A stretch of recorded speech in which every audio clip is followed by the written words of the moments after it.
കണ്ടുവരുന്നത് ജീവിതശൈലി രോഗങ്ങളാണ്. അതിനുവേണ്ടിയുള്ള പ്രതിവിധികൾ ആയുർവേദത്തിലുണ്ട്. ഇന്ന് ഞങ്ങൾ എടുക്കുന്ന ടോപ്പിക് പൈൽസ് രോഗത്തെക്കുറിച്ചാണ്. അതിനുവേണ്ടിയുള്ള പ്രതിവിധികൾ ബാലരാമപുരം അശ്വഗന്ധ ആയുർവേദ ഹോസ്പിറ്റലിലെ വിഷ്ണു സാറിനോട് ചോദിച്ചറിയാം. നമസ്കാരം സാർ. പൈൽസ്, ഫിഷർ ഫിസ്റ്റുല എന്താണ് ഈ രോഗം? പൈൽസ്, ഫിഷർ ഫിസ്റ്റുല എന്ന് പറയുന്നത് മൂന്ന് തരത്തിലുള്ള അസുഖങ്ങളാണ്. മലാശയത്തിൽ വരുന്ന അസുഖങ്ങളാണ് ഇതെല്ലാം. നമ്മുടെ ആയുർവേദത്തില് പൈൽസ് എന്ന് പറയുന്നത് അർഷസ് എന്നാണ് പറയുന്നത്. ഫിഷർ എന്ന് പറയുമ്പോൾ പരികർത്തിക എന്ന് പറയും. ഫിസ്റ്റുല എന്ന് പറയുമ്പോഴത്തേക്ക് ഭഗന്ധരം എന്നാണ് ഇതിന്റെ പേര് പറയുന്നത്.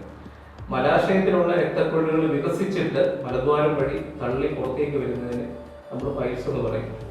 ഫിഷർ എന്ന് പറയുമ്പോൾ മലാശയത്തിനകത്തുള്ള വിള്ളൽ, ചെറിയ മുറിവുകൾ, വിള്ളൽ, അതിനെയാണ് ഫിഷർ എന്ന് പറയുക. ഫിസ്റ്റുല എന്ന് പറയുന്നത് വെച്ചാൽ മലാശയത്തിനുള്ളിൽ ഒരു ഇൻഫെക്ഷൻ വന്നിട്ട് അത് മലദ്വാരത്തിന് പുറത്തേക്ക് ഒരു കനാൽ പോലെ വ്യാപിക്കുന്നു. അതിനെയാണ് ഫിസ്റ്റുല എന്ന് പറയുന്നത്. ഈ രോഗങ്ങൾ നമുക്ക് എങ്ങനെ തിരിച്ചറിയാം? പൈൽസ് എന്ന് പറയുമ്പോഴത്തേക്ക് പൈൽസിന് ഒരുപാട് സ്റ്റേജസ് ഉണ്ട്. അപ്പോൾ ഇനിഷ്യൽ സ്റ്റേജിൽ എന്ന് പറയുമ്പോഴത്തേക്ക് പേഷ്യന്റിന് എന്താ ഒരു മലബന്ധം, ഒരു മൂട് തടിപ്പ് പോലെ ഫീൽ ചെയ്യുക, മലം നല്ല മുറുകി പോകുക, ചില സാഹചര്യത്തിൽ വേദന ഉണ്ടാകും. ഇതായിരിക്കും ആദ്യത്തെ ഒരു ലക്ഷണം എന്ന് പറയുന്നത്.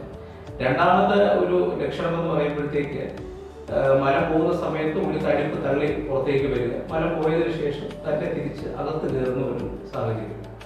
മൂന്നാമത്തെ ഒരു അവസ്ഥ എന്ന് പറയുമ്പോഴത്തേക്ക് ഈ തടിപ്പ് വെളിയിലേക്ക് തള്ളി വരുന്നു, മലം പോയതിനു ശേഷം നമ്മൾ തന്നെ മാനുവലി അത് പുഷ് ചെയ്ത് അകത്തേക്ക് വെക്കുന്ന ഒരു സാഹചര്യം. ഇതാണ് മൂന്നാവസ്ഥ. നാലാമത്തെ അവസ്ഥ ഇതിൽ തികച്ചും വ്യത്യസ്തമാണ്. ഈ തള്ളി വരുന്നത് തിരിച്ചകത്തേക്ക് കയറില്ല, വെളിയിൽ തന്നെ നിൽക്കുന്നു.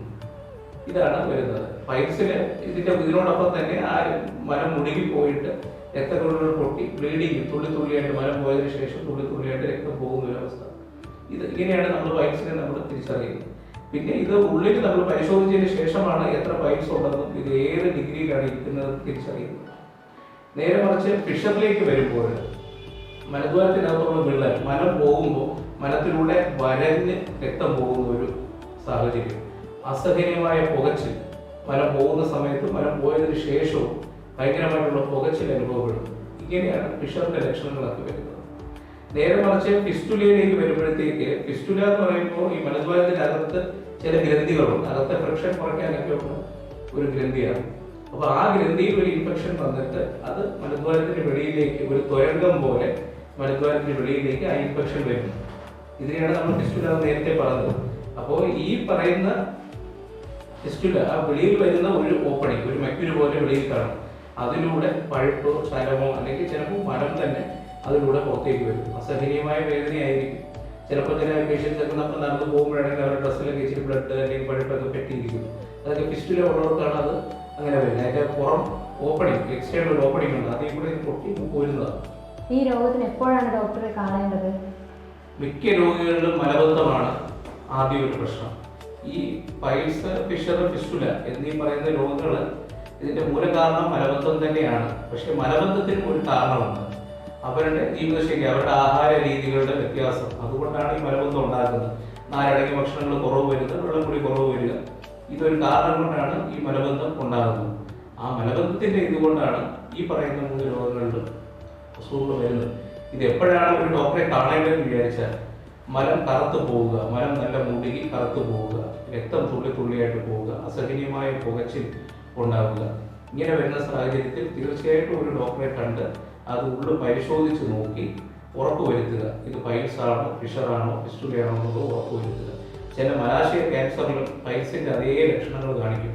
അപ്പോൾ നമ്മൾ ചികിത്സ കൊടുക്കുന്നത് വൈകിപ്പോയാൽ അതിന്റെ സ്റ്റേജസുകൾ വ്യത്യാസം വരും. അതുകൊണ്ട് തുടക്കത്തിൽ കാണിക്കാമെങ്കിൽ നല്ലതായിരിക്കും. തുടക്കത്തിലാകുമ്പോൾ ഇത് മരുന്നിൽ തന്നെ പരിഹരിക്കാൻ പറ്റുന്നതാണ്. വരാനുള്ള കാരണം ജീവിതശൈലിയിലുള്ള വ്യത്യാസം വരുന്നത് തന്നെയാണ് ഇതിന്റെ മൂല കാരണം. ഞാൻ നേരത്തെ പറഞ്ഞതുപോലെ ഈ മൂന്ന് അസുഖങ്ങളുടെയും പ്രധാന കാരണം എന്ന് പറയുന്നത് മലബന്ധം തന്നെയാണ്.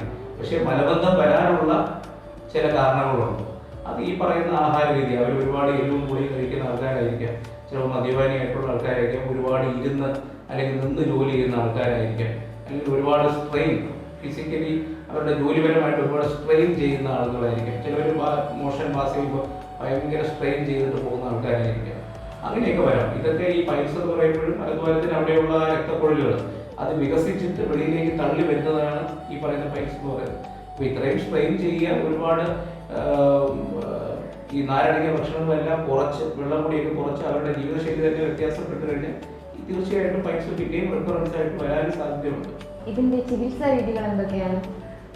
നമ്മൾ പൈൽസ് അർഷസിന്റെ ഒരു ചികിത്സാ രീതി നമ്മൾ ആയുർവേദപരമായിട്ട് വന്നാൽ നമ്മൾ ഇനിഷ്യൽ സ്റ്റേജിൽ നമുക്ക് മരുന്നിൽ തന്നെ നമ്മുടെ ആയുർവേദ മരുന്ന് കഷായങ്ങളും ഗുളികളിലും തന്നെ നമുക്ക് ഇതിനെ പൂർണ്ണമായിട്ടും ഭേദപ്പെടുത്താൻ പറ്റും. ഒരു അപ് ടു ഒന്നാമത്തെയും രണ്ടാമത്തെ സ്റ്റേജ് ആണെങ്കിൽ. മൂന്നാമത്തെ സ്റ്റേജ് അവസ്ഥയൊക്കെ ആണെന്നുണ്ടെങ്കിൽ നമുക്ക് ഇതിനെ ക്ഷാരകർമ്മം ചെയ്യാൻ പറ്റും. അതായത് ഒരു ആൽക്കലി കൊണ്ടിട്ടുള്ള ഒരു പേസ്റ്റ് ആണ്, അത് വെച്ചിട്ട് നമുക്കത് പൂർണ്ണമായിട്ടും കരിച്ചു കളയാനായിട്ട് നമുക്ക് പറ്റും ഈ പൈൽസിന്റെ കാര്യത്തിൽ.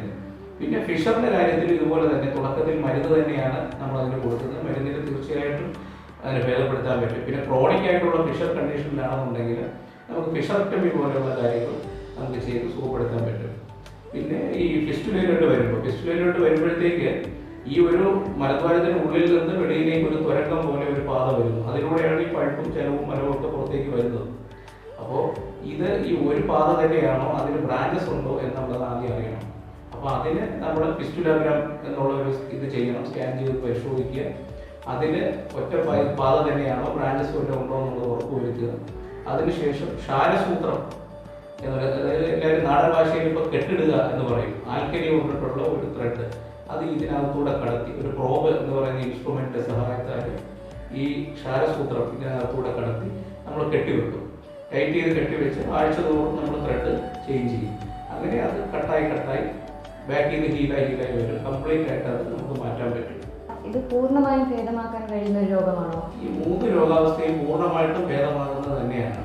ഇത് കഴിഞ്ഞ് റിക്കറൻസ് വരുന്നത് അവരുടെ ജീവിതശൈലിയിൽ വരുന്ന മാറ്റങ്ങൾ, അവരുടെ അബദ്ധ്യം, അല്ലെങ്കിൽ നമ്മളിപ്പോൾ ഒരിക്കൽ പൈൽസിന്റെ ഇത് ചെയ്തു കരിച്ചു കളഞ്ഞു, അവിടെ പൈസ ഇല്ല, പക്ഷെ പിന്നെയും അവരുടെ ജീവിതശൈലി ഇത് തന്നെയാണ്, പഴയപടിയുള്ള ഒരു ലൈഫ് സ്റ്റൈൽ തന്നെയാണെന്നുണ്ടെങ്കിൽ ചിലപ്പോൾ പിന്നെയും റിക്കറൻസിന് സാധ്യതയുണ്ട്. അല്ലെങ്കിൽ അവരുടെ ജോലി, അവരുടെ എല്ലാം പഴയ അവസ്ഥ തന്നെയാണെന്നുണ്ടെങ്കിൽ റിക്കറൻ്റായിട്ട് വരാം. അല്ലാന്നുണ്ടെങ്കിൽ പിന്നെ വരില്ല, പൂർണ്ണമായിട്ടും തന്നെ നമുക്ക് കുറയ്ക്കാൻ പറ്റും. ഈ രോഗത്തിന് കഴിക്കാൻ കഴിയുന്ന ആഹാര രീതികൾ? ഈ ആഹാര രീതി എന്ന് പറയുന്ന ഒരു പ്രധാനപ്പെട്ട ഒരു ചോദ്യം തന്നെയാണ്. പൈൽസ് ഉള്ള രോഗികളും പൈൽസിന്റെ ബുദ്ധിമുട്ട് കുറഞ്ഞ ശേഷം, ചികിത്സയ്ക്ക് ശേഷവും ഇവരെന്തൊക്കെ കഴിക്കണം എന്നുള്ള ഒരു ചോദ്യം എല്ലാവരും ചോദിക്കുന്ന ഒരു ഘടകമാണ്. ഇവർക്ക് എന്തൊക്കെ കഴിക്കാമെന്ന് വെച്ചാൽ എൻ്റെ പഥ്യമായിട്ടുള്ള ആഹാര രീതി എന്ന് പറയുന്നത്, നാരടങ്ങിയ ഭക്ഷണങ്ങൾ ധാരാളം ഇവർ കഴിക്കുക. ഒരു ദിവസം ഇപ്പോൾ ഒരു വെള്ളം, ഒരു 10 to 12 ഗ്ലാസ് വെള്ളം വരെ ഒരു ദിവസം അവർ കുടിക്കുക. എളുപ്പം ദഹിക്കുന്ന ആഹാരങ്ങൾ, ആവിയിൽ വരുന്ന ആഹാരങ്ങൾ ധാരാളം ഇവർ കഴിക്കുക. ഇപ്പോൾ ഗോതമ്പാണെങ്കിലും അല്ലെങ്കിൽ ബാർലി, ഇങ്ങനെയുള്ള ആഹാരങ്ങളൊക്കെ ഇവർക്ക് ഇതിൽ കഴിക്കാം. പിന്നെ ഈ തവിട് പോകാത്ത അരി, അങ്ങനെയുള്ളത് കഴിക്കാം. മലക്കറിയായിട്ടാണെന്നുണ്ടെങ്കിൽ വാഴപ്പിണ്ടി അല്ലെങ്കിൽ വാഴപ്പൂമ്പല്, ബീട്രൂട്ട്, ക്യാരറ്റ്, ഇങ്ങനെയുള്ള, അല്ലെങ്കിൽ വെണ്ടയ്ക്ക, കുമ്പളങ്ങ, ഇങ്ങനെയുള്ളതെല്ലാം കഴിക്കാം. ഇലവർഗ്ഗങ്ങളെല്ലാം ധാരാളം കഴിക്കുക. ഇതൊക്കെയാണ് ഇവർക്ക് കഴിക്കാൻ പറ്റുന്ന ആഹാരം എന്ന് പറയുന്നത്. കഴിക്കാൻ പാടില്ലാത്തതെന്ന് പറയുമ്പോഴത്തേക്ക് പാൽ ഉൽപ്പന്നങ്ങൾ അത് പാടില്ല, മത്സ്യമാംസാദികൾ പാടില്ല.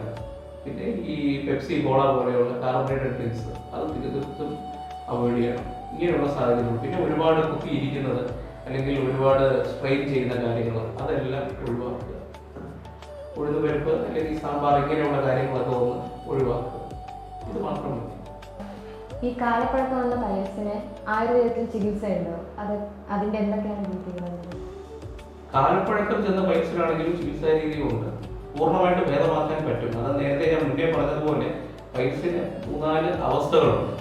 ഇപ്പോൾ ഒരു 4ാമത്തെ അവസ്ഥ, ഇപ്പോൾ പൈൽസിന്റെ ആ ഒരു കട്ടി, തള്ളി വരുന്ന കട്ടി അകത്തേക്ക് കയറുന്നില്ല, വെളിയിൽ തന്നെ നിൽക്കുന്നു, അല്ലെങ്കിൽ കുറെ കാലങ്ങൾ കൊണ്ട് ഇവർക്ക് ബ്ലീഡിങ് ആയിട്ട് ഇങ്ങനെ പൊക്കോണ്ടിരിക്കുകയാണ്, പുകച്ചിലൊക്കെ ഉണ്ട്. അപ്പോൾ അങ്ങനെ വരുന്ന കണ്ടീഷനിൽ നമ്മൾ രോഗി വരുമ്പോൾ നമ്മൾ അവരെ പരിശോധിക്കണം. അവർക്ക് വേറെ എന്തെങ്കിലും ബുദ്ധിമുട്ടുണ്ടോ, ഇത് വേറെ എന്തെങ്കിലും മലാശയത്തിലുള്ള ക്യാൻസറുമായിട്ട് എന്തെങ്കിലും ബന്ധമുണ്ടോ എന്നുള്ളതൊക്കെ നമ്മൾ നോക്കണം. ചില ടെസ്റ്റുകളുണ്ട്, ചില രക്തപരിശോധനകളുണ്ട്. അതെല്ലാം നോക്കി അവരുടെ ഫിസിക്കൽ വേറെ പ്രശ്നങ്ങളൊന്നും ഇല്ല നമ്മൾ ഉറപ്പ് വരുത്തി കഴിഞ്ഞാൽ നമ്മുടെ ആയുർവേദത്തിലുള്ള നമ്മുടെ മരുന്നുകളെല്ലാം നമ്മൾ ഉള്ളിൽ കൊടുക്കുക. ഇൻഫെക്ഷനും ഇൻഫ്ലമേഷനൊക്കെ കുറയ്ക്കാനായിട്ട്, ആ ഭാഗത്തുള്ള വീക്കം ഇതൊക്കെ കുറയ്ക്കാനായിട്ടുള്ള മരുന്നുകൾ കൊടുക്കുക. അതിനുശേഷം നമ്മളതിനെ ഈ പറയുന്ന ക്ഷാരലേപത്തോട് തന്നെ നമ്മളതിനെ കഴിച്ച് കളയുകയാണ് ചെയ്യുന്നത്. അത് പിന്നെ റീഅക്കറൻസ് എന്ന് പറയുന്ന ഒരു സാധനമില്ല, അത് കംപ്ലീറ്റ് ആയിട്ട് തന്നെ ഭേദമാകും. പാരമ്പര്യമായിട്ട് വരുന്ന രോഗമാണോ? ഈ രോഗം വരാനുള്ള സാധ്യത എന്ന് പറയുന്നത് പാരമ്പര്യം കാരണങ്ങളിൽ പല കാരണങ്ങളിൽ ഒന്നാണ് പാരമ്പര്യം എന്ന് പറയുന്നത്. പാരമ്പര്യമായിട്ടും വരാം, പിന്നെ അവനവന്റെ ജീവിതശൈലിയുടെ വ്യത്യാസങ്ങളും കൊണ്ടാണ് ഇത് വരുന്നത്. തീർത്തും പാരമ്പര്യം കൊണ്ട് മാത്രം എന്ന് പറയാൻ പറ്റത്തില്ല, കാരണങ്ങളിൽ ഒന്ന്. ഇതിവിടെ അവസാനിക്കുന്നില്ല. പുതിയൊരു ടോപ്പിക്കുമായി വീണ്ടും കാണാം.